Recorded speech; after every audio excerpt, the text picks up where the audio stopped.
Hello दोस्तों, स्वागत है सभी का मेरे करंट अफेयर्स की क्लास में। तो शुरू करते हैं हम करंट अफेयर्स। ये है 27 जून से 2 जुलाई तक का करंट अफेयर्स, साप्ताहिक करंट अफेयर्स। शुरू करते हैं हम। हाल ही में जारी विश्व प्रेस स्वतंत्रता सूचकांक 2022 में भारत कौन से स्थान पर रहा है? विश्व प्रेस स्वतंत्रता सूचकांक में भारत कौन से स्थान पर रहा है? तो 150वें स्थान पर रहा है भारत। हाल ही में जारी फीफा विश्व रैंकिंग में भारतीय पुरुष फुटबॉल टीम कौन से स्थान पर रही है? तो फीफा विश्व कप रैंकिंग में भारतीय पुरुष फुटबॉल टीम 104वें स्थान पर रही है। ड्रोन स्टार्टअप गरुड़ एरोस्पेस ने जिस देश में अपना पहला एरोस्पेस प्लांट स्थापित करने के लिए हिल्से ग्लोबल हिल्से ड्रोन के साथ समझौता किया है, वह देश है मलेशिया के साथ समझौता किया है। अगला देखते हैं कि अंतर्राष्ट्रीय MSME दिवस किस दिन मनाया जाता है? तो अंतर्राष्ट्रीय MSME दिवस 27 जून को मनाया जाता है। हम ये वन लाइनर करंट अफेयर्स पढ़ रहे हैं और साप्ताहिक करंट अफेयर्स पढ़ रहे हैं। वह खिलाड़ी जिसने 26 जून 2022 को T20 क्रिकेट में विकेट लेने वाले पहले भारतीय कप्तान बनकर इतिहास रच दिया है, वह हैं हार्दिक पांड्या। मध्य प्रदेश ने बेंगलुरु में रणजी ट्रॉफी 2021-22 के फाइनल में 41 बार की चैंपियन रही मुंबई की टीम को कितने विकेट से हराकर पहली बार यह खिताब जीत लिया है? तो ये 6 विकेट से हराकर मुंबई को मध्य प्रदेश ने रणजी ट्रॉफी अपने नाम कर ली है। अगला देखते हैं कि हाल ही में किसे भारतीय ओलंपिक संघ IAO का कार्यवाहक अध्यक्ष नियुक्त किया गया है? तो ओलंपिक संघ का कार्यवाहक अध्यक्ष अनिल खन्ना को नियुक्त किया गया है। हाल ही में किस राज्य में नए वाहन निगरानी प्रणाली सुरक्षा मित्र परियोजना शुरू की है? तो मित्र परियोजना किसने शुरू की है? केरल राज्य ने शुरू की है वाहनों की निगरानी के लिए। QS बेस्ट स्टूडेंट सिटी 2023 के अनुसार दुनिया भर के छात्रों के लिए रहने के लिहाज से भारत में सर्वोच्च रैंक वाला शहर कौन सा है? तो वह है मुंबई। अगला देखते हैं कि दीपक पूनिया ने किर्गिस्तान के बिश्केक में अंडर 23 एशियाई कुश्ती प्रतियोगिता में कौन सा पदक जीता है? तो दीपक पूनिया ने कांस्य पदक जीता है। दिल्ली के मुख्यमंत्री अरविंद केजरीवाल के अनुसार निःशुल्क राशन देने की योजना को किस तारीख तक बढ़ाने का फैसला किया गया है? तो 30 सितंबर तक। अगला देखते हैं कि महाराष्ट्र सरकार ने किस IPS अधिकारी को मुंबई का नया पुलिस आयुक्त नियुक्त किया है? तो विवेक फणसालकर को।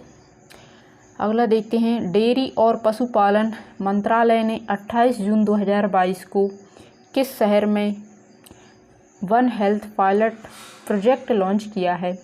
तो बेंगलुरु ने one health pilot project launch किया है। DRDO और भारतीय सेना ने किस राज्य में anti hack guided missile ATGM को सफलतापूर्वक परीक्षण किया है? तो महाराष्ट्र में किया है यह सफलतापूर्वक परीक्षण।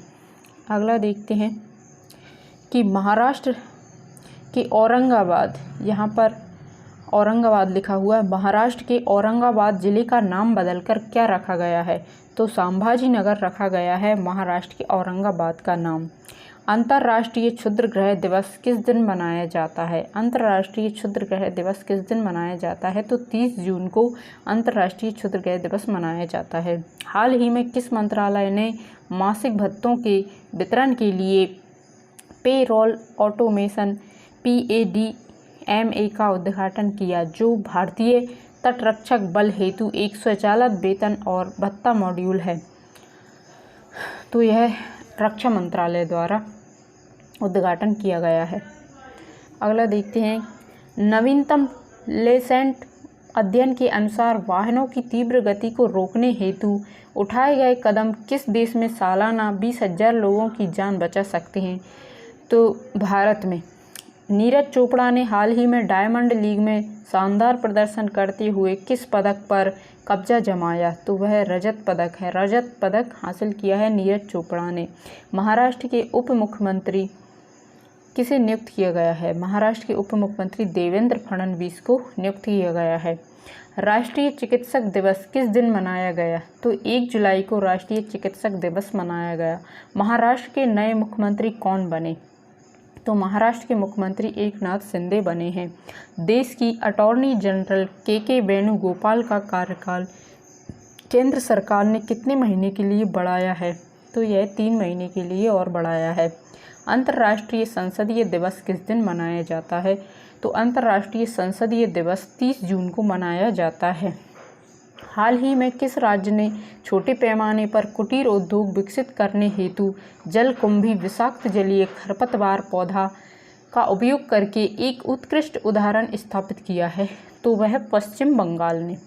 यूरोपीय संघ की कार्यकारी शाखा यूरोपीय आयोग EC ने किस साल तक पूरे यूरोप में कीटनाशकों के उपयोग को आधा करने के लिए एक मसौदा कानून का प्रस्ताव रखा है? तो 2030 तक। हाल ही में विश्व बैंक ने कितने राज्यों की सड़क सुरक्षा हेतु भारत राज्य सहायता कार्यक्रम के लिए 250 मिलियन अमेरिकी डॉलर में ऋण को मंजूरी दी है? तो 7 राज्यों के लिए विश्व बैंक ने 250 मिलियन अमेरिकी डॉलर ऋण की मंजूरी दी है 7 राज्यों के लिए। Drugs controller general of India ने हाल ही में कितने साल के बच्चों के लिए सीरम इंस्टीट्यूट ऑफ इंडिया की कोविड-19 वैक्सीन को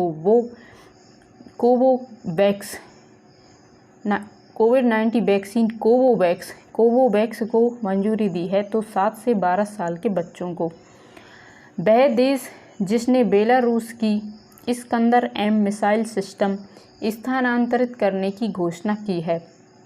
तो रूस ने स्थानांतरित करने की घोषणा की है। राष्ट्रीय सांख्यिकी दिवस किस दिन मनाया जाता है? राष्ट्रीय सांख्यिकी दिवस 29 जून को मनाया जाता है। केंद्र सरकार किस तारीख से सिंगल यूज प्लास्टिक के उपयोग पर प्रतिबंध लगाने के लिए पूरी तरह तैयार है? तो 1 जुलाई 2022। शापूरजी पालोनजी ग्रुप के अध्यक्ष का हाल ही में निधन हो गया है, वह हैं पालेनजी मिस्त्री। हाल ही में किस राष्ट्रीय लघु उद्योग निगम लिमिटेड के अध्यक्ष के प्रबंधक निदेशक के रूप में नियुक्त किया गया है? तो P उदय कुमार को लघु उद्योग निगम लिमिटेड के अध्यक्ष प्रबंधक निदेशक के रूप में नियुक्त किया गया है P उदय कुमार को। G7 समूह ने गरीब देशों के लिए कितने बिलियन अमेरिकी डॉलर के वैश्विक बुनियादी ढांचा कार्यक्रमों की घोषणा की है? तो 600 बिलियन अमेरिकी डॉलर। झारखंड और आंध्र प्रदेश के बाद युवराज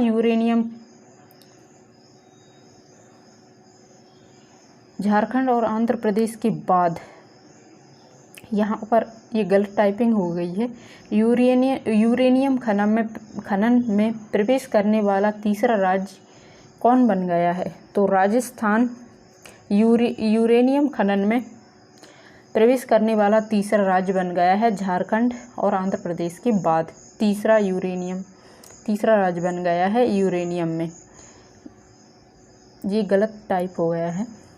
वह देश जिसने अंतरिक्ष में ठोस ईंधन वाला रॉकेट जुलजना लॉन्च किया है, वह है ईरान। ईरान देश ने अंतरिक्ष में ठोस ईंधन वाला रॉकेट जुलजना लॉन्च किया है। हाल ही में जिस राज्य सरकार ने जगन्ना